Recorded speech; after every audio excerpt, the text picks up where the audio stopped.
Salute a tutti!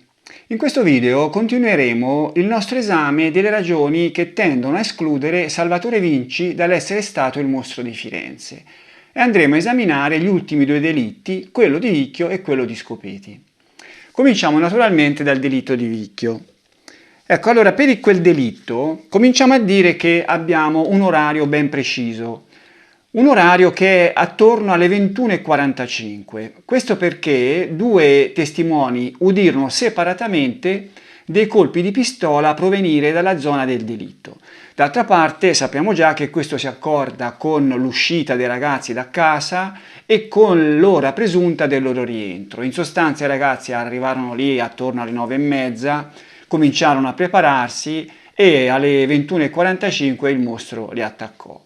Teniamo presente anche un'altra cosa, il tempo che sarebbe servito a Salvatore Vinci per arrivare da casa sua in via Cironi 8 a Firenze fino alla piazzola di Vicchio. Il percorso era di una 40-45 km. Ecco, vediamo qui, in questa immagine, cosa ci suggerisce oggi Google Maps. Ecco, un viaggio di una quarantina di chilometri per 45 minuti.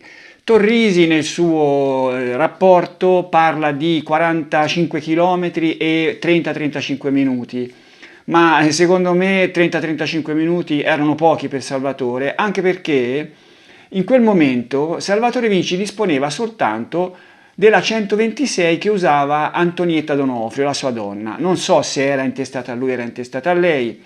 Però il figlio dichiarò nell'interrogatorio successivo al delitto che avevano un'alfetta fino a un mese e mezzo prima, si era fuso il motore e la macchina era stata rottamata. E avevano soltanto questa 126 più dei mezzi da lavoro, un motocarro, un'ape e un pulmino a 8 posti. Ora chiaramente andare a vedere il Salvatore Vinci che va a uccidere sul pulmino, sull'ape o sul motocarro è una cosa un po' strana. Dovrebbe essere andato con una 126 che per quanto potesse essere lanciata a forte velocità, ma a più di 100 all'ora non credo che facesse, e poi non penso nemmeno che uno che va a uccidere e torna indietro magari con i feticci in macchina e con la pistola avanti e indietro avesse intenzione di attirare l'attenzione con una guida spericolata. Per cui i 45 minuti che oggi suggerisce Google Maps possono essere considerati un valore plausibile. Questo vuol dire che Salvatore Vinci avrebbe dovuto essere fuori casa, non diciamo, fuori dai testimoni che potevano dire di averlo visto, almeno dalle 20:45 alle 22:45, cioè 2 ore. Questo perché fra i 45 minuti di andare e insomma il mettersi lì, piazzarsi, a parcheggiare la macchina, piazzarsi, ci voleva un'oretta, per cui dalle 21:45, l'ora del delitto, si scende alle 20:45. Poi uccidere, fare le scissioni, ritornare alla macchina e prepararsi, insomma, al viaggio ancora un'altra ora. In quelle 2 ore Salvatore Vinci avrebbe dovuto essere non visto da nessuno. Ecco, il giorno dopo il delitto venne perquisita la sua casa, venne trovato il famoso straccio del quale parleremo tra un po', e poi venne interrogato. Ecco, in questo interrogatorio vediamo cosa dichiarò. Dichiarò di aver fatto un intervento pomeridiano con rientro alle 17:30, un intervento per la sua ditta, la pronto intervento casa, no? Che andava ad aprire le porte degli appartamenti che rimanevano chiusi per la perdita della chiave. È un intervento sicuro, cioè lui dette nome e cognome per cui l'aveva fatto. Lui dice di essere tornato a casa e di aver cenato assieme alla sua donna Antonietta D'Onofrio, alla sua bambina e al figlio Roberto che abitava con lui dalle 19:30 alle 21:30, di essere rimasto a casa. Poi disse di essere uscito con la sua donna e la bambina, con la macchina di lei, per andare a prendere un gelato in zona stazione, mi sembra, un bar vicino alla stazione, di aver fatto una passeggiata successivamente e di essere rientrato attorno alle 22:30. In quel momento arriva una chiamata di pronto intervento alla quale manda il figlio Roberto. Poi si legge nelle sue dichiarazioni che andò a prendere il suo cagnolino che era ai giardini. Torrisi riporta nel suo rapporto, dice di essere uscito per portarsi in via circondaria per prendere il cagnolino che da sé era andato lì per frequentare gli altri animali, e su questo Torrisi farà delle considerazioni un po' così anche sarcastiche, perché gli sembrò strano che un cagnolino fosse andato lì insieme agli altri cani ad aspettare che il padrone arrivasse a prenderlo invece di scapparsene e andarsene chissà dove. È una cosa molto strana, ma Salvatore Vinci raccontava delle cose un po' strane spesso. Poi ritorna a casa con il cane, non sa se il figlio c'era già o non c'era già, poi va nel laboratorio che si trova di fronte dall'altra parte della strada, in questa via Ceroni 8, e lì si mette a controllare una serratura, a cercare di capire come si potesse aprire questa serratura, roba che riguardava il suo lavoro. Fatto questo, ritorna in casa, c'è il figlio e con il figlio si mettono a guardare le Olimpiadi. Poi, verso le 3 di notte, dice al figlio che non ha sonno e che va fuori a fare del moto, alla vasca della fortezza da basso. La vediamo qui. Questa è la zona, lui va lì a fare del moto portandosi dietro anche il cane. Poi racconta di aver incontrato un sardo che non conosceva, di averci fatto 2 chiacchiere. Lui aveva preso la 126 della sua donna. A una certa ora arriva la Donofrio, verso le 4, le 5, con il pulmino. La Donofrio che aveva bisogno della macchina, per cui era andato a cercarlo, ma il figlio gli aveva detto dove era. Insieme erano tornati indietro, si erano fermati in un bar vicino casa di Salvatore, dove c'erano dei carabinieri che stavano facendo colazione. Salvatore chiede a questi 2 carabinieri se un bar situato in un'altra zona, 1 chilometro circa, era aperto. Questi gli dicono di sì.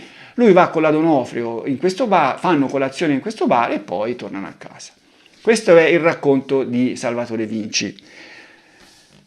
Ma allora teniamo conto che questo racconto venne fatto il giorno dopo il delitto, davanti ai carabinieri. I carabinieri interrogarono anche il figlio Roberto, ma non poterono interrogare la Donofrio, che era andata via la mattina, la mattina del giorno dopo il delitto. Lei era partita per Prato, lei abitava a Prato e lavorava a Prato. La Donofrio venne interrogata in procura una decina di giorni dopo, l'8 agosto. Nella stessa occasione vennero reinterrogati sia Salvatore sia il figlio.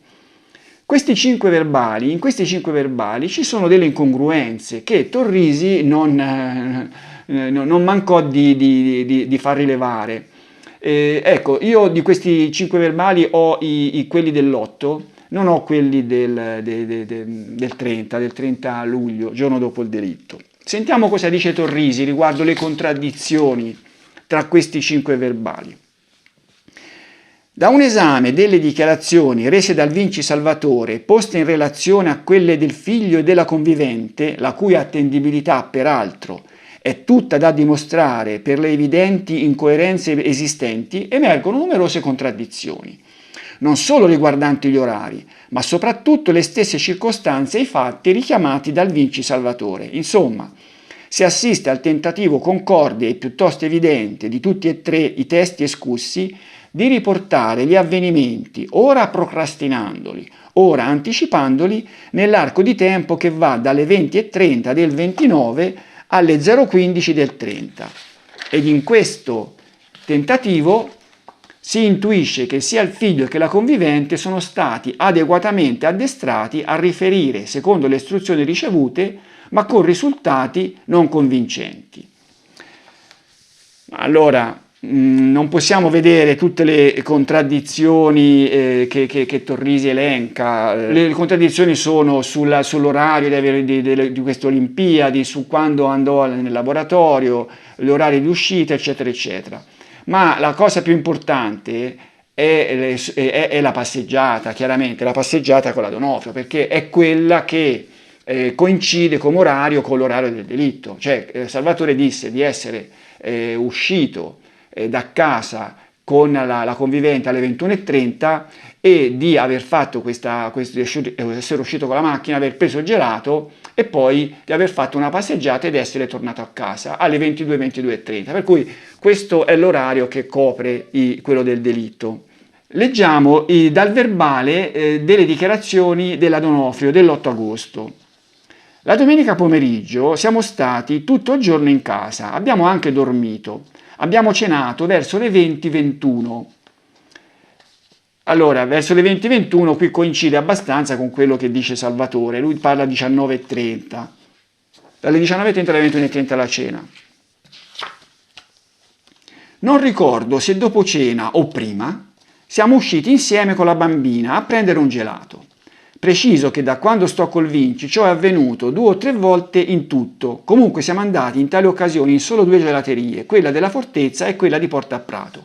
Cioè la donna in sostanza non si ricorda se a prendere il gelato erano stati prima di cena o dopo cena e non si ricorda nemmeno in quale dei 2 bar, perché lei era andata soltanto in questi 2 bar, c'era andata poche volte, qui in quell'occasione e poche altre volte, e non se lo ricorda.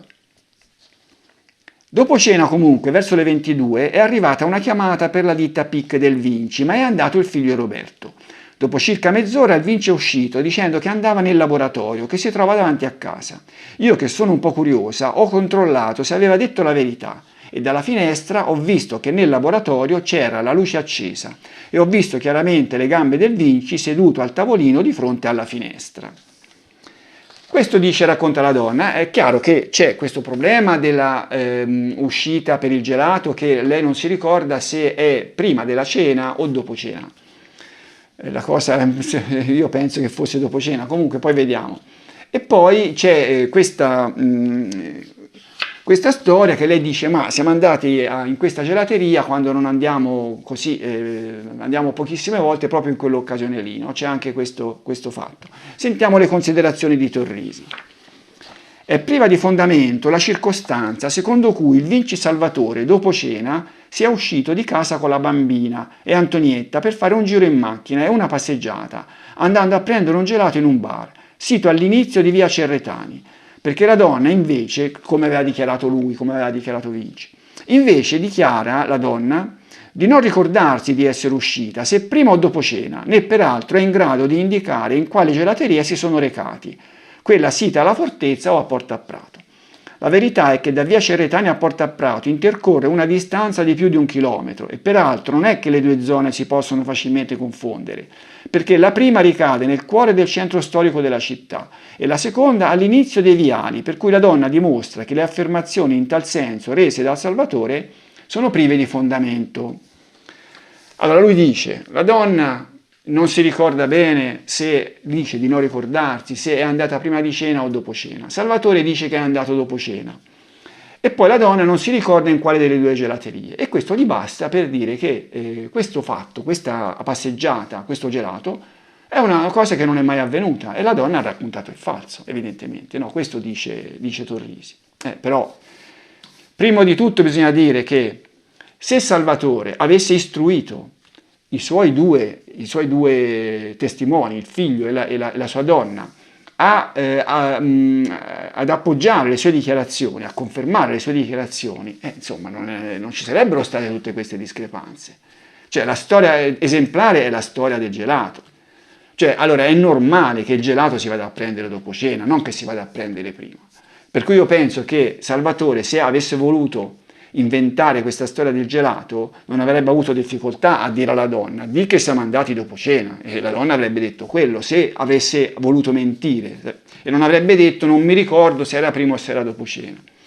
Io penso che almeno in quell'occasione, allora erano passati 10 giorni, perché la D'Onofrio era stata interrogata l'8 agosto, e era stata interrogata in procura. Io non so questa donna se fosse abituata a queste cose, questi interrogatori, io penso che in quelle situazioni, insomma, l'ansia, il nervosismo possono giocare brutti scherzi. Sai, si sarà trovata di fronte a delle domande, magari fatte anche a brutto muso, e avrà risposto in quel momento, insomma, non sono sicura, io penso che, cioè, se fosse stata istruita non avrebbe avuto queste difficoltà. Cioè, dire che non si ricordava se prima o dopo cena, veramente sarebbe stata una cosa assurda se fosse stata preparata. In ogni caso la donna disse di essere stata con Salvatore Vinci praticamente tutta la sera, per cui gli fornì un alibi. Ora, si può non credere alla Antonietta D'Onofrio, ma io questo l'ho già detto, cioè era una donna, non era una donna di malavita, era una donna normale con una bambina. Ora, che avesse coperto un assassino di coppiette come il mostro di Firenze mi sembra veramente assurdo. Cioè, vediamo Salvatore Vinci che va a uccidere a Vicchio, torna con cosa? Con i panni tutti sporchi di sangue, con il sacchettino con i feticci, trova la donna che lo aiuta a ripulirsi, il figlio che è in casa e sta zitto, non dice niente. Cioè, è una situazione questa veramente difficile da vedere. Comunque, Torrisi nel suo rapporto continua a porre l'accento su elementi che, a dire la verità, risultano assolutamente irrilevanti, cioè irrilevanti ai fini dell'alibi sul delitto. Per esempio, cioè, giusto per capire, come si può credere a Vinci Salvatore quando afferma che al rientro dalla fortezza ove è stato raggiunto dall'Antonietta, avendo notato dei carabinieri intenti a consumare delle paste al bar pasticceria sito vicino alla sua abitazione e avendo chiesto e appreso da uno di loro che il bar ubicato nella zona di Novoli è aperto, egli si sarebbe portato in quell'altro posto a fare colazione. Come si può credere a una cosa del genere, dice Torrisi?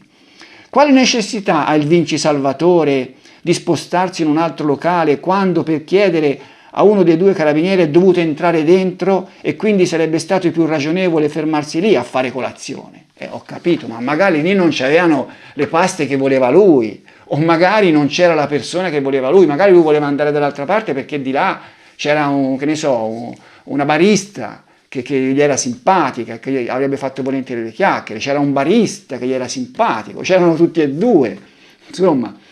Un tipo così, cosa c'è da meravigliarsi se avesse preferito andare a fare colazione in un altro bar? È una cosa, non si può capire.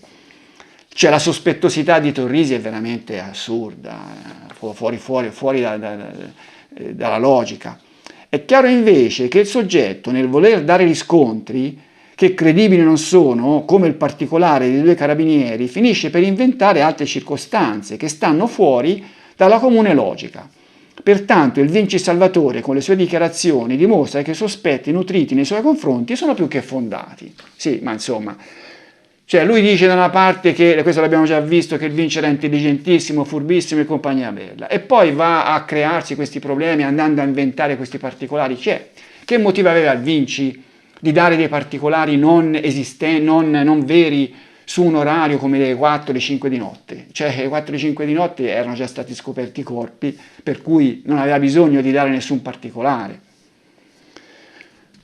Va bene, io direi che per quanto riguarda l'alibi, insomma, io penso che l'alibi di Salvatore Vinci per il delitto di Vicchio sia un alibi da accettare, un alibi sul quale non ci dovrebbero essere dubbi.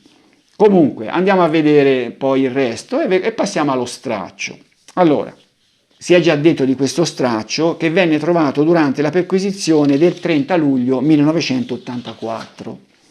Dalla sentenza Rotella leggiamo: la perquisizione in casa sua portava al rinvenimento in camera da letto, in un armadio secondario, sotto alcune coperte invernali, di una borsa di paglia contenente 3 stracci di tela, verosimilmente di cotone. Attenzione, in camera, in un armadio secondario, sotto delle coperte invernali, c'era questa borsa di paglia contenente 3 stracci di tela.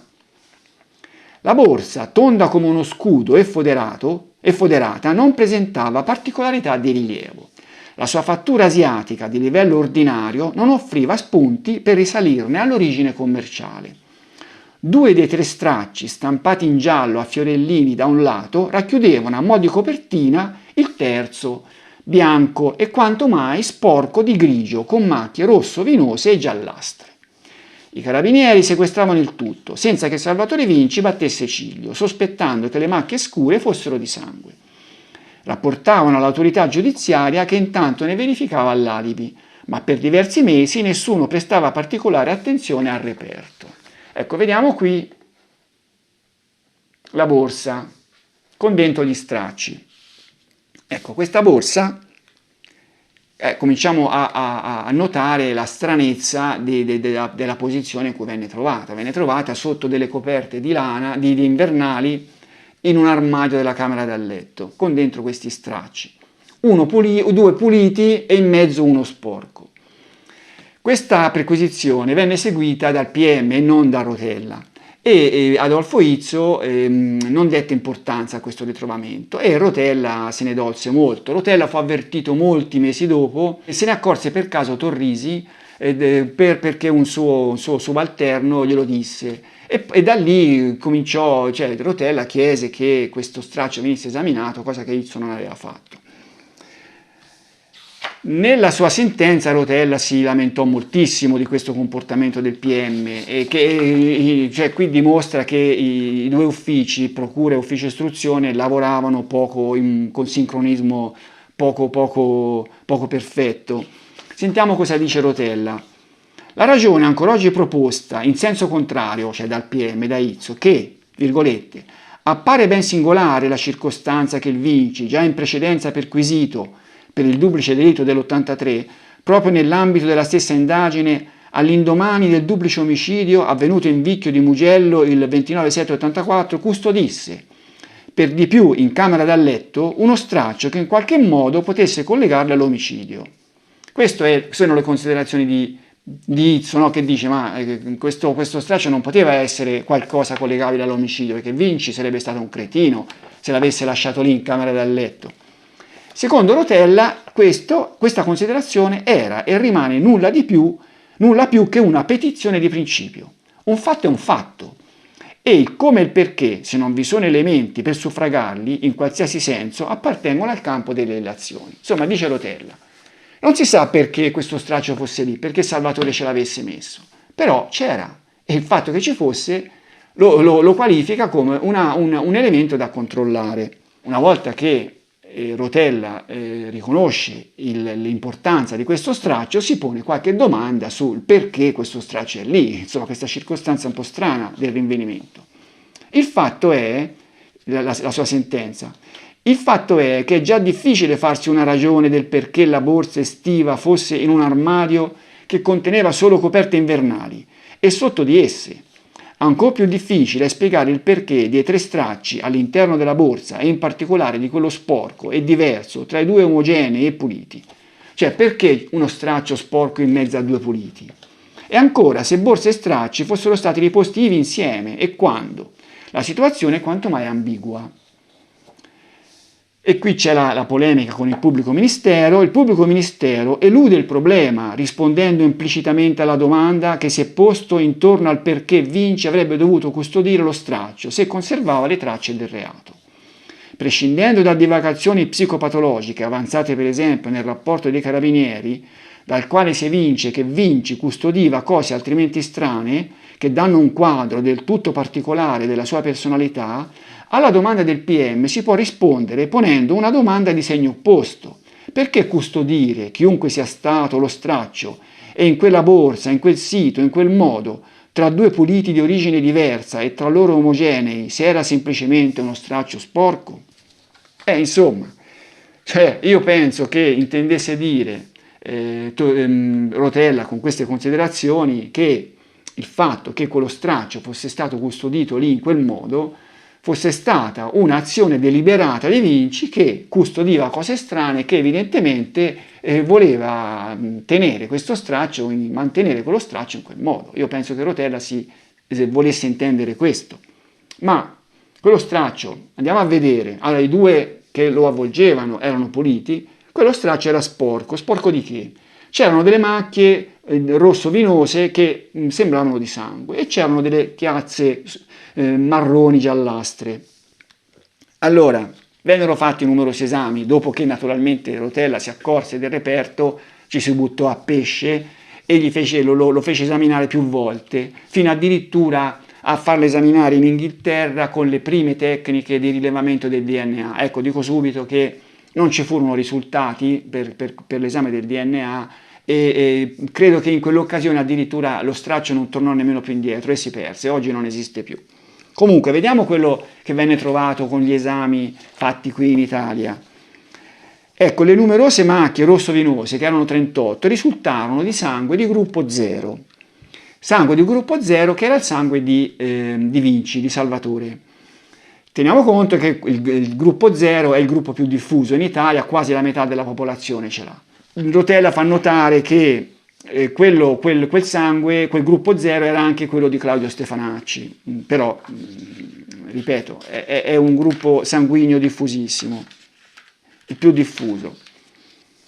Poi venne trovato, a esami successivi più approfonditi, venne trovato anche dell'altro sangue, ma più nascosto, era sangue evidentemente che era lì da più tempo, era stato sottoposto anche a numerosi lavaggi, solo che delle tracce vennero trovate e si appurò che quel sangue era di gruppo B, lo stesso di Ada Pierini, attenzione, lo stesso di Ada Pierini. Un gruppo molto meno diffuso del gruppo 0, meno del 10% degli italiani c'era. Poi vennero trovate anche delle sostanze per la pulizia del legno, per spolverare il legno, o un olio forse per la manutenzione del legno. E infine le macchie giallastre risultarono di polvere da sparo. Allora, nella sentenza Rotella si legge a proposito della perizia riguardante questa polvere da sparo, che allo stato attuale delle conoscenze scientifiche non è possibile stabilire il tipo di munizionamento dal quale i residui di polvere da sparo provengono. Questo dissero i periti e questo Rotella riporta nella sua sentenza. Però recentemente è emerso un ragionamento fatto da Paolo Cochi, che ha recuperato questa perizia, che non era una perizia che era sparita, l'avvocato Vieri Adriani poi colse l'occasione per ribadire che era una perizia sempre stata disponibile, però evidentemente nessuno aveva fatto caso a questo particolare, che ci fece caso Cochi. Nella polvere da sparo, nelle tracce trovate su questo straccio, vennero rilevati 3 elementi, il bario, il piombo e l'antimonio, come componenti della polvere da sparo, credo. Però dice Cochi che le cartucce Winchester 22 LR, lui ha fatto delle verifiche presso degli esperti, non contenevano antimonio. Per cui lui dice, se quella polvere da sparo conteneva antimonio, non era polvere da sparo proveniente da cartucce usate dal mostro, cioè quelle che il mostro usava correntemente. Per cui, per la proprietà, diciamo così, transitiva, si potrebbe pensare che nemmeno la pistola fosse quella del mostro, a meno che fosse stata la pistola del mostro che aveva sparato cartucce fuori da delitti di tipo diverso. Poteva essere questa un'ipotesi, però insomma è chiaro che questo tipo di considerazioni lascia il tempo che trova, no? Io non ci farei granché caso. Diciamo, quello straccio avesse avvolto una pistola è sicuro, perché quelle tracce erano di polvere da sparo. Quale fosse questa pistola non ci sono possibilità minime di poterlo stabilire. Certo, se su quello straccio fossero state trovate tracce di sangue, magari con la prova del DNA, appartenenti a qualche vittima, è evidente a quel punto che la prova sarebbe stata schiacciante e quella polvere da sparo lì si sarebbe potuto presumere che fosse derivata dalla pistola, diciamo, dai residui di sparo della pistola del mostro.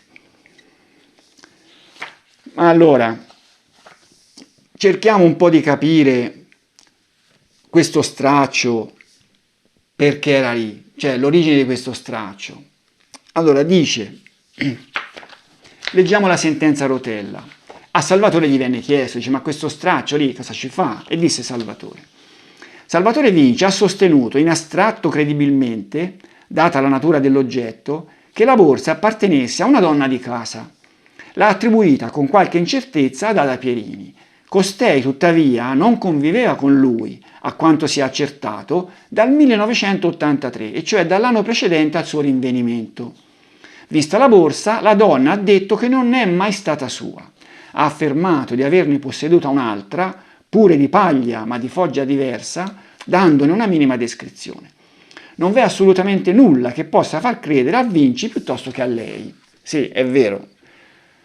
non è detto che avesse raccontato la verità all'uno, non è detto che l'avesse raccontata all'altro, però va tenuto presente che la Pierini di bugie ne aveva dette, insomma era stata addirittura arrestata per calunnia, per cui che avesse mentito non ci sarebbe da stupirsi. Continua Rotella, la moglie del Vinci, Rosina Massa, si era allontanata ancora prima, 1981, ed è apparsa altrettanto ignara. Insomma, anche a lei fu chiesto e lei disse: quella borsa non la conosco. Nulla sa neanche la convivente di Vinci, all'epoca dei fatti, Antonietta Donofrio. La cosa potrebbe destare maggiori perplessità, ma la donna viveva buona parte della giornata a Prato. Ma allora, se questo straccio fosse stato trovato in un cassetto, se fosse stato trovato dietro un mobile, cioè dietro la lavatrice, cioè in un posto dove potesse essersi smarrito involontariamente, e allora si poteva pensare che effettivamente quello straccio potesse aver avuto una rilevanza da un punto di vista di prova, cioè insomma per quello che si poteva arguire da questo elemento. Ma quello straccio lì cosa ci faceva? Cioè poteva essere stato Salvatore Vinci ad aver messo uno straccio in mezzo a due stracci puliti dentro una borsa di paglia e aver messo questa borsa di paglia sotto le coperte, delle coperte invernali in un armadio secondario della camera da letto? Cioè, io veramente non riesco a capire come sarebbe stata possibile una cosa del genere. Supponiamo pure che questo straccio fosse stato un feticcio, cosa da non credere, c'è Salvatore Vinci che avrebbe pulito la pistola, su questo straccio avrebbe pulito anche del sangue che magari era delle sue vittime e poi avrebbe detto: caspita, questo straccio lo voglio tenere come ricordo del mio delitto. Io penso che veramente già così è una cosa che non regge. Ma poi conservandolo in quel modo, cioè, avrebbe conservato il feticcio in questo modo. È chiaro che i conti non tornano, no? Ma cominciamo a mettere un elemento.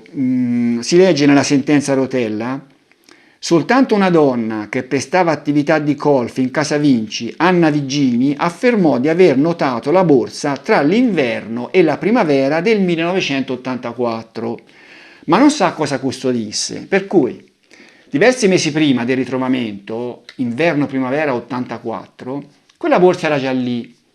Io penso che era già lì con dentro lo straccio. Cioè, mi sembra assolutamente ancora più improbabile che Salvatore avesse messo lì la borsa vuota, poi per metterci dentro quello straccio l'avesse preso, non so, avesse preso questo straccio magari giusto la sera che era tornato dal delitto di Vicchio e l'avesse messo dentro questa borsa. Insomma, mi sembra che è veramente assurdo. Io penso che sia logico pensare che dentro quella borsa, che era lì nell'inverno-primavera 84, lo straccio già c'era. Allora, chi poteva avercela messa lì quella borsa? Io penso che ce l'aveva messa qualcuno e secondo me il sospetto più grosso deve ricadere su Ada Pierini. Allora, Ada Pierini è sospettabile per questo motivo, perché sullo straccio c'erano delle tracce di elementi per la pulizia del legno e lei era lì in casa, penso che pulisse la casa.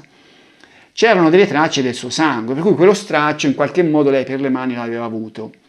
Teniamo presente che ai primi di settembre lei dichiarò di essere andata via da casa di Vinci, settembre 83. Il momento in cui ci fu il delitto di Giogoli e ci fu la perquisizione in casa Vinci. Ora, io non so il giorno preciso in cui lei andò via, ma lei si legge nel rapporto Torrisi ai primi di settembre. Ma quei primi di settembre che significato hanno? Ma anche se il momento del distacco tra i due fosse stato prima del 9 settembre, che è il giorno, o il 10 settembre, il giorno della perquisizione, lei comunque per casa avrebbe potuto rimanerci perché insomma per prendere le sue cose sarebbe potuta tornare, magari avrebbe potuto anche tenere le chiavi, magari il Vinci avrebbe potuto anche accettare un ritorno di Fiamma anche magari qualche tempo dopo. Insomma lei in quella casa non si può escludere, anzi si deve ritenere abbastanza possibile che sarebbe potuta tornare anche dopo la perquisizione successiva al delitto di Giogoli.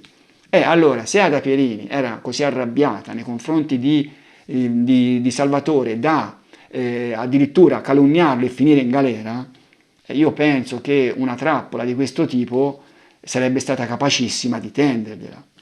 Cioè è chiaro, no, che avendo visto o avendo saputo di questa perquisizione, lei aveva pensato che una perquisizione futura ci sarebbe sempre potuta essere. Il mostro ogni estate uccideva, per cui lei sapeva benissimo che al prossimo delitto del mostro la casa di Salvatore sarebbe stata perquisita di nuovo.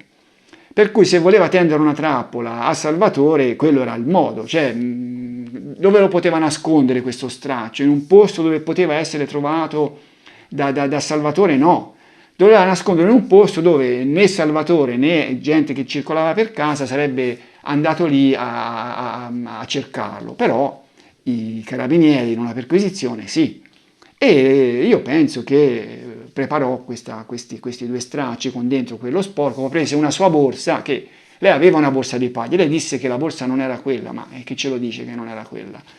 Non è che possiamo credergli, no? Io penso invece che fosse quella, era sicuramente una borsa sua, e lei ci mise dentro questa bella sorpresina per Vinci. Dove l'aveva preso quello straccio? Io penso, allora, era uno straccio che aveva usato lei, perché lo dimostra il sangue del suo gruppo e la presenza di queste tracce di prodotti per la polizia del legno. Io credo che Vinci qualche pistola possa anche averla maneggiata, insomma il fratello era pieno di pistole, cioè ce l'aveva le pistole. L'ambiente, quello dei sardi, era un ambiente in cui pistole non è che non circolavano. Io penso che Vinci, magari con qualche pistola per allenarsi, per sparare fuori, l'avrà avuta per le mani. Cioè era un po' una cosa abbastanza frequente, insomma se si va a vedere i personaggi che gravitavano anche attorno alla storia di Barbarina Asteri, cioè, Villa Cidro, le pistole circolavano. Io penso che una per le mani le possa aver avuta anche Vinci e magari con questa pistola, con questo straccio aveva pulito quella pistola e poi con questo straccio si era anche pulito una scalfittura, non so, delle macchie di sangue che aveva avuto in qualche occasione. Insomma, la Pierini aveva questo straccio disponibile e lo usò per preparare questa trappola. Io penso che la spiegazione più logica sia questa, l'alternativa di vedere Vinci che va a mettere questo straccio in quella situazione, in quella posizione, secondo me è molto più improbabile di questa possibilità.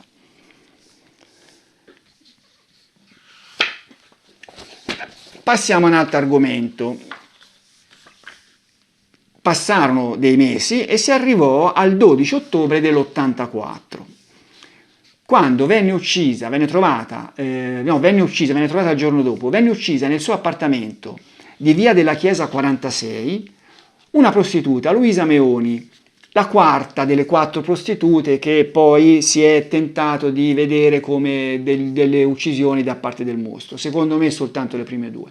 Allora la donna venne trovata nel suo appartamento vestita sul pavimento, aveva un batuffolo di cotone in bocca, grosso, che l'aveva fatta soffocare.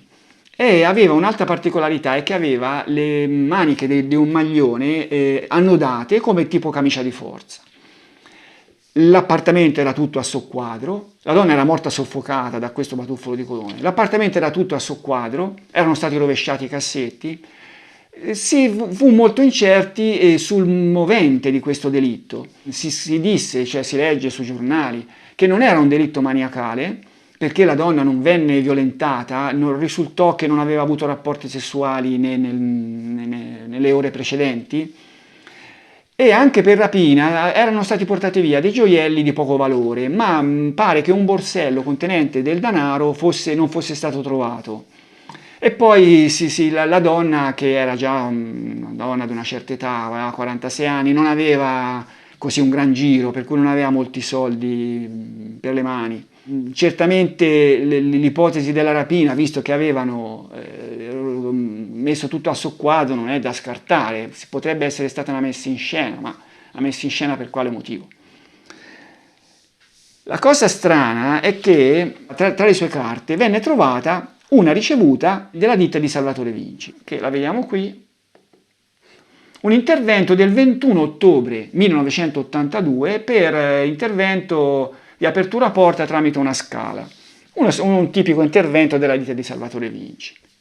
Questo fece drizzare le orecchie a Torrisi e anche al PM, anche a Izzo, perché oltre al fatto che era stata uccisa questa donna, ma nell'alibi che Salvatore Vinci aveva accampato per il delitto di Giovoli, c'era un intervento fatto in via della Chiesa 42 al pomeriggio. Cioè Vinci aveva detto di aver fatto questo intervento in via della Chiesa 42. Qui lo vediamo, via della Chiesa. Ecco, io qui ho trovato il 44, ma il 42 dovrebbe essere la palazzina là avanti, che si vede un pochino più scura. Sono palazzine piccole, vecchie, con pochi condomini. A quei pochi condomini venne chiesto se c'era stato un intervento di Salvatore Vinci in quel giorno, e nessuno si ricordava niente. Per cui è probabile che se Salvatore aveva detto di aver fatto quell'intervento nel giorno del delitto di Giovoli, l'aveva fatto alla Meoni, perché gli altri non se lo ricordavano, oppure era una bugia. Leggiamo dal rapporto Torrisi. Che il Vinci sia un frequentatore della prostituta lo si deduce anche dalle dichiarazioni di Casini Spartaco, rese in data 19/4/85, in cui afferma che una volta Salvatore, al rientro da un intervento in via della Chiesa, gli è stato fatto capire che in tale occasione aveva avuto modo di conoscere una prostituta. Insomma, dice Torrisi, Salvatore frequentava questa prostituta. È dimostrato anche dal fatto che un suo dipendente aveva avuto questo sospetto. Di questa donna, se si va a leggere le cronache dell'epoca, si disse che temeva di essere uccisa. Vennero sentite, anche la figlia mi sembra che aveva una figlia che viveva con il padre, disse che aveva sentito che la mamma aveva detto che aveva paura di essere uccisa. Allora, Torrisi pensa che Salvatore possa aver ucciso la donna che era a conoscenza di segreti che lui non voleva che fossero divulgati. Torrisi dà questa spiegazione e immagina quello che possa essere successo sulla scena del crimine al momento del delitto. L'individuo entra non appena la donna fa rientro dal suo lavoro. Essa è ancora vestita e indossa il maglione. Tiene in mano un grosso batuffolo di cotone, il cotone che si era appurato che l'assassino se lo era portato da casa, quel cotone. Non è che l'aveva trovato nell'appartamento, se l'era portato da casa. Questo fa pensare a Torrisi che l'assassino fosse premeditato.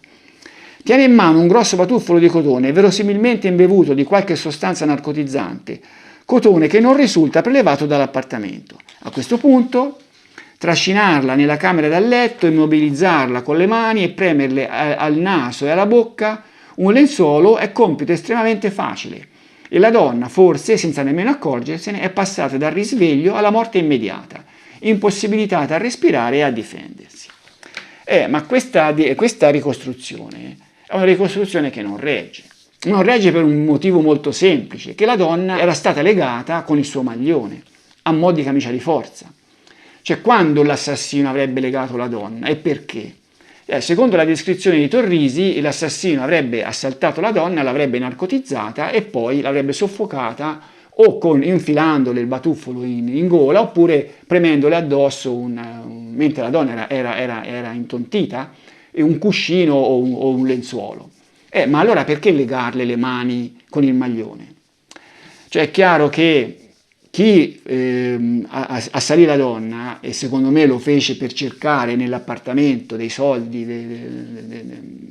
quello con i gioielli che poi portò via, anche se valevano poco, cosa fece?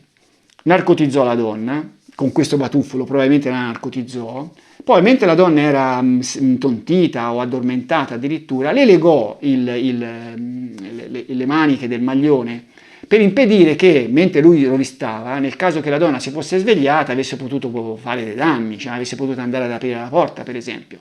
Per cui le legò per questo il maglione. Se invece avesse voluto ucciderla, non l'avrebbe legato le maniche del maglione, non ce n'era bisogno. Ce n'era bisogno solo se non avesse voluto ucciderla, ma avesse voluto soltanto narcotizzarla e per impedire che, nel caso che si fosse svegliata, fosse andata a chiedere aiuto, avesse aperto la porta, le legò queste maniche. Poi io penso che a un certo momento questo qua mentre stava rovistando, si rese conto che la donna era morta e a questo punto, preso dal panico, se ne scappò senza rovistare per bene. Ecco perché non riuscì a trovare il borsello con dentro quei pochi soldi che c'erano. E invece da parte di Vinci cosa poteva essere successo? E qui bisogna prendere atto di un paio di coincidenze che insomma in una vicenda così complessa come quella del mostro di Firenze qualche coincidenza qua e là ci deve essere, non è che si può pensare che non ce ne sia stata nemmeno una. Qui c'è la coincidenza che Salvatore Vinci fu chiamato a un intervento il 21 ottobre 1982 da una prostituta. Fece il suo intervento che rilasciò la ricevuta e nell'occasione probabilmente io, un erotomane come era lui, approfittò dell'occasione, insomma, magari a gratis. E poi da lì in avanti sarà Salvatore per calmare i suoi bollori sarà andato anche da questa prostituta. La seconda coincidenza qual è? È che da quella prostituta c'era andato anche il giorno del delitto di Giovoli. Solo che lui, invece di dire che era andato lì per fare quello che sappiamo bene, disse nel suo alibi che era andato lì per un intervento della sua ditta, che aveva fatto invece un anno prima.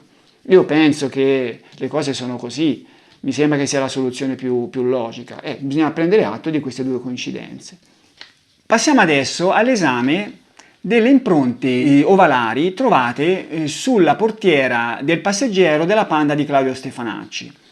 Leggiamo quello che scrisse la scientifica nel suo rapporto. Quasi al centro del terzo sinistro del paracolpi in plastica nera della portiera destra, che è uniformemente cosparso di polvere, si notano due aloni di forma semicircolare, dal diametro di centimetri 10x6, derivati da asportazione di polvere, i quali distano dal suolo centimetri 60. Ecco, li vediamo qui in una foto tratta dal fascicolo fotografico. Sono le formazioni 2. Io poi ho contrassegnato i due aloni con dei cerchi. Ecco, queste sono chiaramente impronte di ginocchia e sono impronte di ginocchia del mostro. È impossibile, è altamente improbabile che possa avercela lasciate qualcun altro. Innanzitutto erano impronte fresche. Era una asportazione di polvere, non è che erano lì da chissà quanto. Secondo me probabilmente quella polvere lì si era depositata nel momento in cui la Panda aveva percorso la stradina sterrata che accesso alla piazzola. È possibile. In ogni caso nessuno poteva aver lasciato quelle impronte, se non il mostro nell'atto di sparare con la mano dentro. Lui si era accostato alla portiera mettendo la mano dentro per sparare ai ragazzi.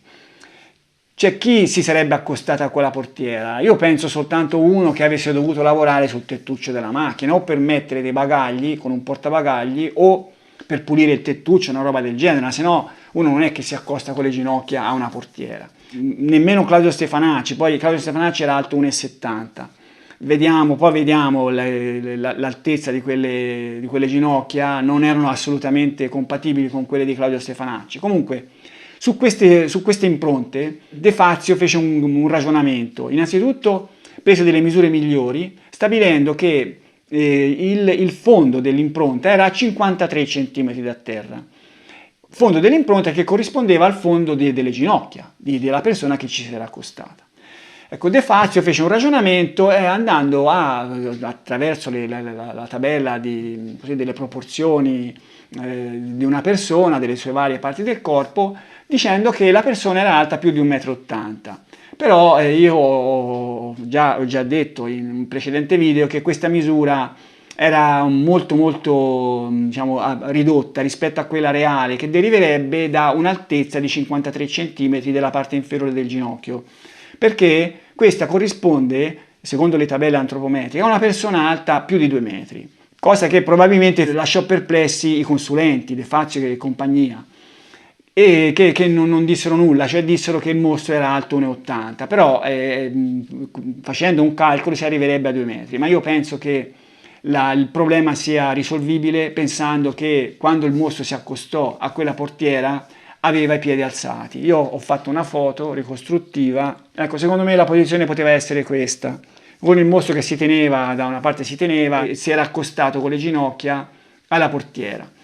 e questo fece guadagnare 7-8 cm alla persona, e per cui a questo punto si può considerare il fondo del suo ginocchio a 45 cm da terra, e a questo punto, moltiplicando per 4, che è la proporzione tra il ginocchio e l'intera persona, si arriva a 1,80 m, una misura compatibile con quella dello sparatore di Giogoli. Ecco, io penso che, ecco, però c'è da dire che una cosa sicura è che quelle impronte non potevano averle lasciate le ginocchia di Salvatore Vinci. Cioè, io ho ritrovato questa foto che cercavo quando ho fatto l'altro video, non la trovavo più, l'ho ritrovata. Ecco, qui si vede innanzitutto che la scarpa di Vinci è molto lontana da una misura 44, così a occhio, ma si vede anche la struttura fisica di Vinci, la sua altezza, cioè le sue gambe. Diciamo, su una persona alta a meno di 1,60 m le gambe non sono mai lunghissime, sono gambe molto molto molto corte, e il suo ginocchio non poteva mai arrivare a imprimere quelle due impronte a quell'altezza, nemmeno in punta proprio con i piedi tipo le ballerine, le ballerine classiche che ballano sulle punte, non ce l'avrebbe fatte nemmeno in quel caso lì.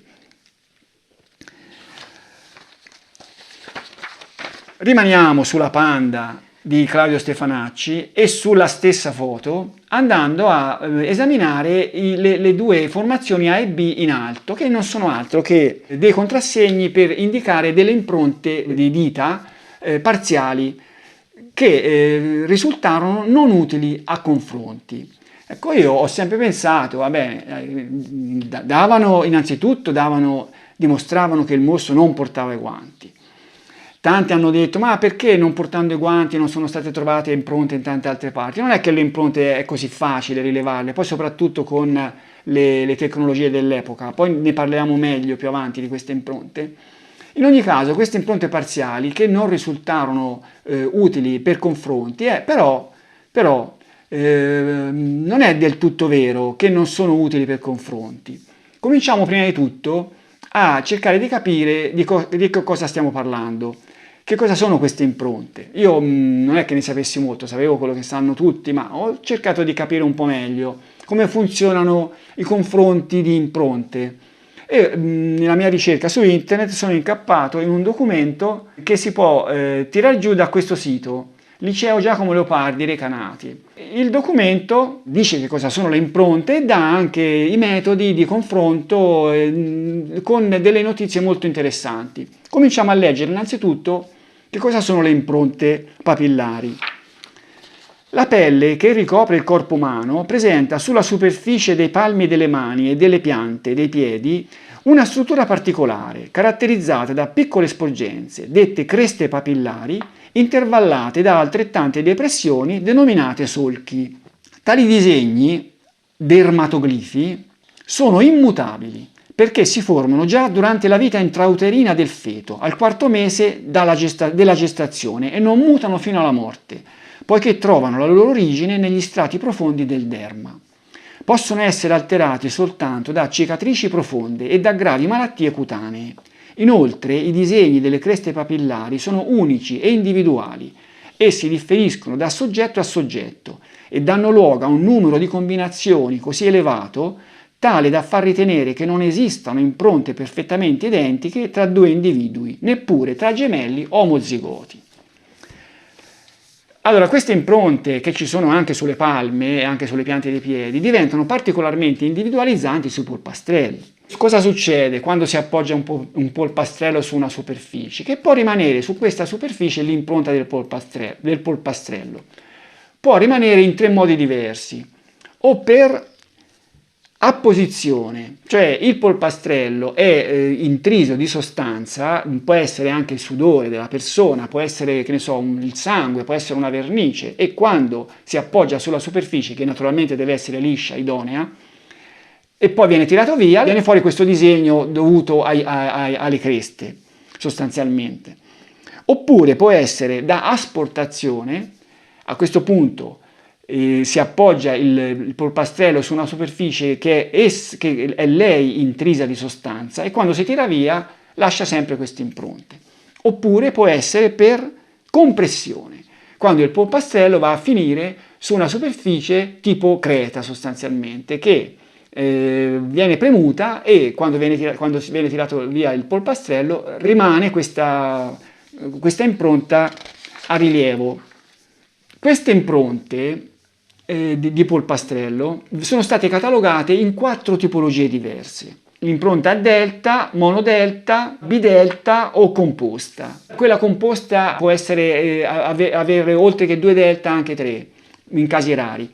Queste tipologie servono per dare un primo responso sulla comunanza di 2 impronte differenti, cioè data un'impronta si va a confrontare con un'altra e naturalmente il confronto può cominciare a risultare positivo se la tipologia è la stessa. Ma naturalmente la tipologia non basta a dire che 2 impronte sono dovute alla stessa mano, allo stesso dito, ma ci sono degli altri particolari, le cosiddette minuzie, che sono dei particolari nel disegno di questa impronta che vengono confrontate. Ecco, le minuzie sono diverse, ce ne sono le 2 principali che si chiamano biforcazioni e terminazioni. Le biforcazioni è una cresta che si divide in 2, una terminazione è una cresta che si arresta. Leggiamo ancora dal documento scaricato da questo sito. In Italia l'identificazione personale è ritenuta sicura quando, anche in una sola porzione di impronta, si riscontri una combinazione di almeno 16 o 17 punti caratteristici uguali per forma e posizione. Per punti caratteristici si intende minuzie, sono queste. Tale certezza deriva dall'improbabile possibilità di trovare una combinazione di una così elevata quantità di caratteristiche nel disegno papillare di una seconda persona, tenendo sempre in considerazione che 2 impronte uguali non esistono in natura, nemmeno nei gemelli o monozigoti. A questo proposito si può dimostrare che la possibilità che 17 corrispondenze si riproducano in 2 impronte diverse è di 1 su 17 miliardi circa. Tenendo conto che la popolazione della Terra è di circa 6 miliardi di persone, si può affermare che la possibilità di trovare una corrispondenza di 17 punti caratteristici in 2 impronte diverse si avvicina molto allo zero. Allora, le impronte di Vicchio erano inutilizzabili, l'abbiamo visto. Nel 1984 io penso che ci fossero già i software di ricerca, cioè esistono questi software che gli dai l'immagine dell'impronta, vanno nel loro archivio e scandagliano a cercare un'impronta equivalente. In Italia adesso c'è il database che si chiama APFIS, è un acronimo che vediamo se riesco a pronunciarlo bene come mi ha insegnato mio figlio. Automatic Palm Print and Fingerprint Identification System. Penso di averlo pronunciato bene. Cioè, questo database contiene le impronte di tutti quelli che sono stati segnalati, carcerati, tutto quello che quando uno viene segnalato, quando c'è bisogno di fare un'impronta, poi va a finire dentro lì.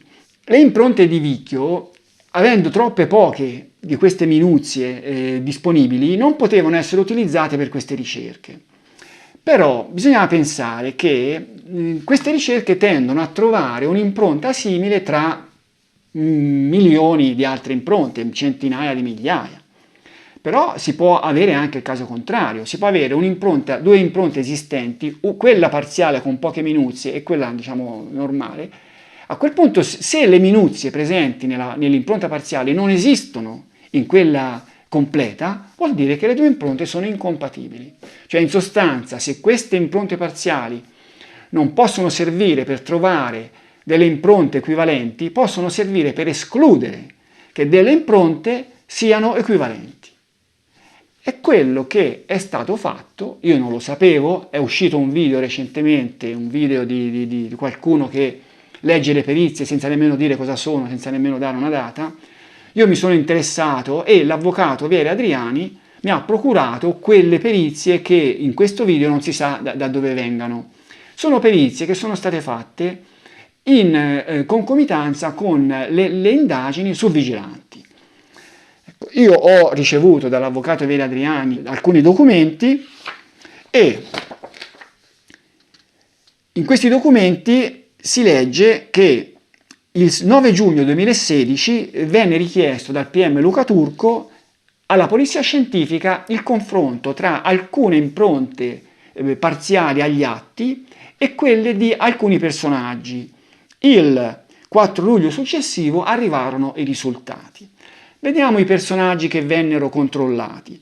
Pietro Pacciani, Mario Vanni, Giampiero Vigilanti, Francesco Vinci, Roberto Fiesoli. Ecco, Roberto Fiesoli è quello del Forteto, un personaggio un po' poco simpatico, ma che con la storia del mostro di Firenze veramente non c'entra nulla. Le impronte di confronto, quali vennero utilizzate? Allora io qui non voglio esaminare questa perizia in totale, poi magari ne riparleremo con calma, vediamo le cose principali. Allora venne utilizzata un'impronta trovata su una bottiglia di whisky prelevata dall'appartamento di Giuliana Monciatti, una prostituta che venne uccisa l'11 febbraio 82. È la prostituta, la prima delle 4 famose prostitute che potrebbero essere state uccise dal mostro. Nessuna delle impronte di queste persone, ricordo Pacciani, Vanni, Vigilanti, Francesco Vinci e Fiesoli, nessuna risultò compatibile. Però nella perizia c'è un fatto. Il confronto eseguito con le impronte assunte alla vittima, cioè alla Monciatti, ha evidenziato una forte somiglianza con 16 caratteristiche generali delle creste papillari presenti sia nel pollice destro che in quello sinistro. Vuol dire che quell'impronta era l'impronta della vittima. Cioè è molto molto improbabile che questa somiglianza possa essere un caso. Insomma, un'impronta qualsiasi trovata in casa della vittima è molto somigliante alle impronte della vittima, è un'impronta della vittima. Per cui quell'impronta lì non porta a nessun risultato. Venne fatto un confronto anche con le impronte che vennero rilevate sul lunotto della Golf dei francesi. Ma queste impronte purtroppo non risultarono valide. Dice la completa mancanza di minuzie, unita alla impossibilità di individuare le caratteristiche morfologiche generali, escludono la fattibilità di ogni tipo di accertamento dattiloscopico. Cioè le impronte che vennero rilevate sul lunotto della macchina dei francesi non servivano nemmeno per questo tipo di confronto di esclusione, perché erano proprio un po' prive di elementi. Ma ci sono le impronte della panda. Allora, si legge per la panda di Vicchio. È stato possibile eseguire un confronto solo con il frammento centrale del rilievo denominato A. Ecco, andiamo a vedere. Sono 2, l'A e il B, ecco, solo nell'A c'era un'impronta che poteva essere utile per il confronto, che ha permesso di escludere che sia stato lasciato dalle persone sopra indicate. Cioè, quell'impronta ha potuto far escludere che fosse stata lasciata da Pacciani, Vanni, Vigilanti, Francesco Vinci, che era in carcere, per cui non è possibile, e Fiesoli. Questa è una cosa molto importante. Non è stato possibile eseguire ricerche nella banca dati AP-FIS causa la quasi completa assenza di minuzie, cioè questa impronta non ha consentito la ricerca di cui dicevo prima, no? Però ha consentito di escludere che quell'impronta fosse di Pacciani Vanni. Allora, è importante questo fatto perché quell'impronta tutto lascia pensare che ce l'avesse lasciata il mostro, cioè è un'impronta, una serie di impronte che corrispondono nella dinamica a una persona che si appoggia a quella cornice mentre sta sparando dentro la macchina, si armonizzano bene anche con le impronte di ginocchia e io penso che è abbastanza improbabile che possano essere state lasciate da qualcun altro. E il fatto che non siano né di Pacciani né di Vanni dovrebbe far riflettere molto. Però magari questo è un argomento che vedremo in seguito. Ma Salvatore Vinci in questo confronto non c'era e vediamo perché. Nel documento si legge: in riferimento al procedimento penale in oggetto si trasmette l'esito degli accertamenti dattiloscopici richiesti, e che erano questi. Però, dice la perizia, al riguardo si rappresenta che per le sottoindicate persone Lotti Giancarlo, nato a Vinci Salvatore, Caccamo Francesco era il medico di vigilanti, è necessario acquisire le impronte digitali dei medesimi per il confronto dattiloscopico, in quanto non presenti negli atti di quest'ufficio. Cioè, diciamo che il PM aveva richiesto alla polizia scientifica di controllare anche questi tre personaggi, Lotti, Vinci e Caccamo, ma le loro impronte non erano archiviate nel database, non erano presenti insomma nei documenti che aveva la scientifica, e questi non vennero controllati. Nell'insieme dei documenti che mi ha fatto avere l'avvocato Veladriani, fortunatamente ce n'è uno datato 20 settembre 2016 dove si legge: in riferimento agli accertamenti delegati riguardanti il procedimento in oggetto indicato, quest'ufficio ha provveduto a confrontare le impronte digitali di Vinci Salvatore. Evidentemente sono state trasmesse le impronte di Vinci Salvatore in un secondo momento. Foto segnalati dai Carabinieri di Firenze con i frammenti di impronte digitali evidenziati in sede di sopralluogo tecnico, relativi ai fatti, eccetera, eccetera. È doveroso precisare che tutti i frammenti di impronte digitali evidenziati non sono utili a fini identificativi, in quanto non vi si sono riscontrati un numero di dettagli dattiloscopici minuzie tali da costituire una identificazione certa, e questo già lo sapevamo. Tuttavia, si è proceduto a confrontare in modo diretto i frammenti di impronte qui fatti pervenire con le impronte del Vinci, nel tentativo di poter fornire ogni informazione utile ai fini investigativi. Con l'impronta sulla bottiglia della Monciatti, risultato negativo, ma questo già lo sapevamo, l'impronta era quella della vittima, era una della vittima. Ma omicidio Rontini Stefanacci, impronte evidenziate sullo sportello anteriore destro dell'autovettura. È stato possibile eseguire un confronto solo con il frammento centrale del rilievo denominato A, che ha permesso di escludere che sia stato lasciato dal Vinci. Allora, io direi che a questo punto possiamo abbandonare il discorso di Vinci e il delitto di Vicchio, dicendo che il delitto di Vicchio con Vinci non c'entra nulla, anzi il contrario, Salvatore Vinci con il delitto di Vicchio non c'entra nulla, non era lui l'assassino di Vicchio. A questo punto, per non dover tornare più sulla questione Salvatore Mostro sì, Salvatore Mostro no, vediamo in modo abbastanza sintetico il discorso su Scopeti. Su Scopeti cosa c'è da dire? Su Scopeti andiamo a vedere il discorso dell'alibi, limitandoci però alla serata di venerdì.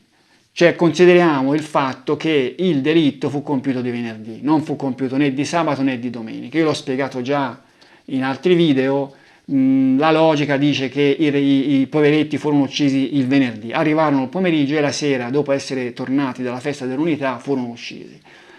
E vediamo l'alibi di Vinci per quella serata. L'alibi di Vinci per quella serata, lui racconta, dichiarò di non essere mai uscito. Sappiamo che sotto casa sua, di venerdì, sabato e domenica, c'erano i carabinieri a controllarlo. Però nel rapporto che io ho trovato, mi ha fatto avere Francesco Cappelletti, è una nota dei carabinieri dove si elencano i movimenti di Vinci in quelle 3 giornate. Di venerdì non si dice nulla se non riguardo le telefonate, e si dice così: telefonate alla mattina 11, pomeriggio alle 17:35, Salvatore telefona da fuori casa e chiede novità. Alle 18:15 Salvatore è ancora fuori casa e chiede novità. Alle 20:03 Salvatore telefona da fuori casa e chiede novità. Roberto gli passa un intervento. Ecco, cominciamo a dire che questi appunti sulle telefonate ci fanno capire che quando Salvatore Vinci disse di non essere mai uscito di casa non disse il vero, perché se telefonò da fuori casa alle 20:03 vuol dire che era fuori. Non so, telefonò dal suo laboratorio, forse aveva un telefono diverso, questo non lo so, insomma.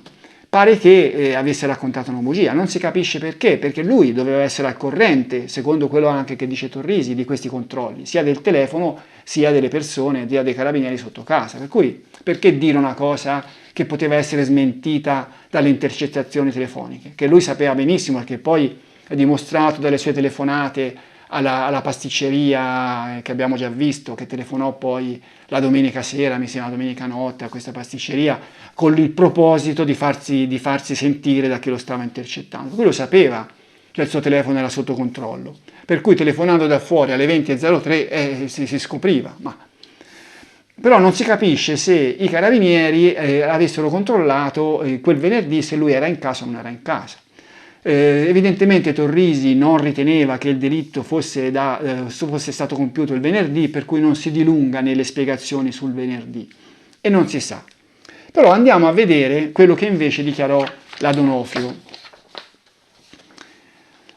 Allora, la D'Onofrio era stata la mattina a casa di Vinci, dichiarò che era stata la mattina a casa di Vinci, interrogata anche lei il giorno dopo, il lunedì, dichiarò di essere stata a casa di Vinci, poi di essere andata a Prato e di essere tornata. E dice, alle ore 19, sempre del giorno 6-9, cioè quel venerdì, mi sono recata dalla mia amica Mangia Luigina, abitante in Prato, e mi sono intrattenuta sino alle ore 22:45. Fino alle 22:45 è stata lì da questa sua amica. A questo punto da Prato mi sono portata in Firenze, presso l'abitazione di Vinci Salvatore, arrivando alle ore 23:15. Salvatore mi ha aperto la porta, io sono entrata e sino alle ore 00 del 7:85 non siamo usciti di casa, né io né Salvatore. Fino a mezzanotte sono stati in casa.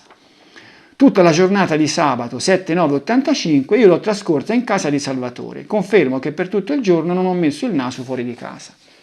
Cioè qui non si capisce bene, cioè lei non dice cosa successe dopo mezzanotte, ma si presume che fossero rimasti in casa. Lei disse fino a mezzanotte non siamo usciti, intendendo che dopo mezzanotte saranno andati a letto, insomma, no? Cioè quello che possiamo dire è che la Pierini testimonia che quando arrivò alle 23:45, alle 23:15 trovò Salvatore in casa e da quel momento lo tenne sempre sott'occhio. Per cui il delitto poteva essere stato compiuto da Salvatore soltanto prima. Sì, ma quando? Allora, se noi andiamo a vedere questa immagine, vediamo il percorso tra via Cironi e la piazzola di Scopeti. È un percorso di diversi chilometri che viene compiuto su Google Maps 20-25 minuti. Dunque la D'Onofrio aveva trovato in casa Salvatore alle 23:15 e non si sa da quanto tempo era lì in casa, no? Mettiamo che fosse arrivato 5 minuti prima, e voleva dire che era partito dalla piazzola di Scopeti una mezz'ora prima, cioè era partito, mettiamo, alle 11 meno un quarto. Ma se aveva ucciso lui, aveva ucciso già da un po', perché aveva dovuto fare anche le scissioni, per cui aveva ucciso, io penso, alle 10:30. I due avevano sullo stomaco del cibo che da un paio d'ore, e a che ora avevano mangiato? 10:30, 8:30.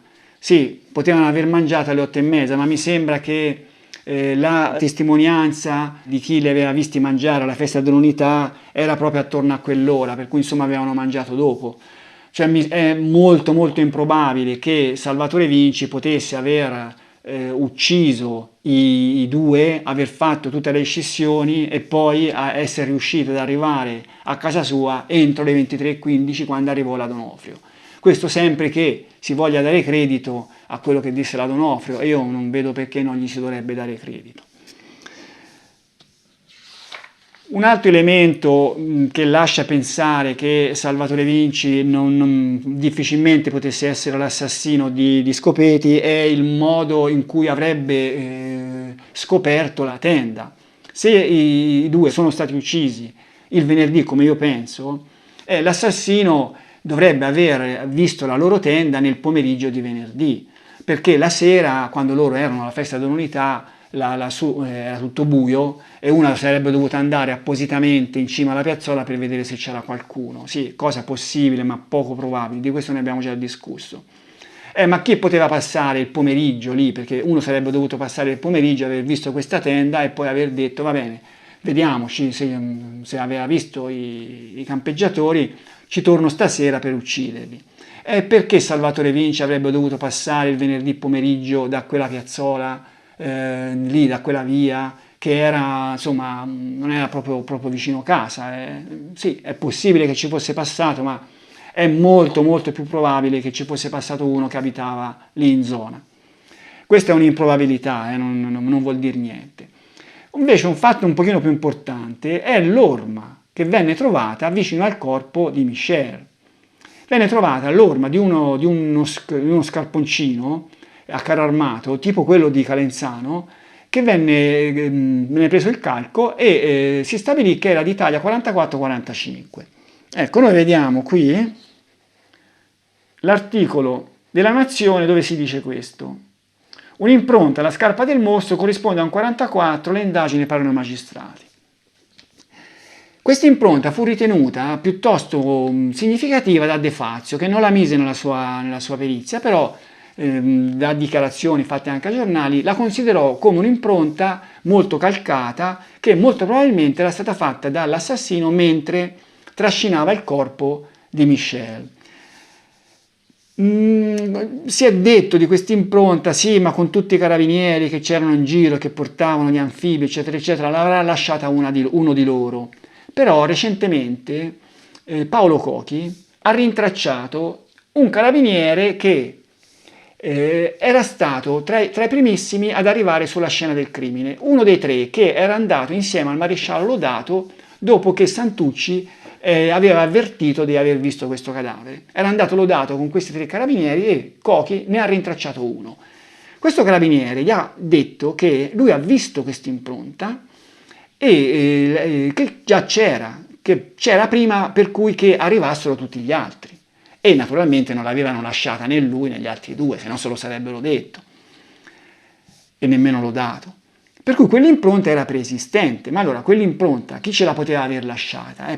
Poteva avercela lasciata Santucci? Penso che Santucci sarà stato interrogato, gli sarà stato chiesto che scarpe avesse.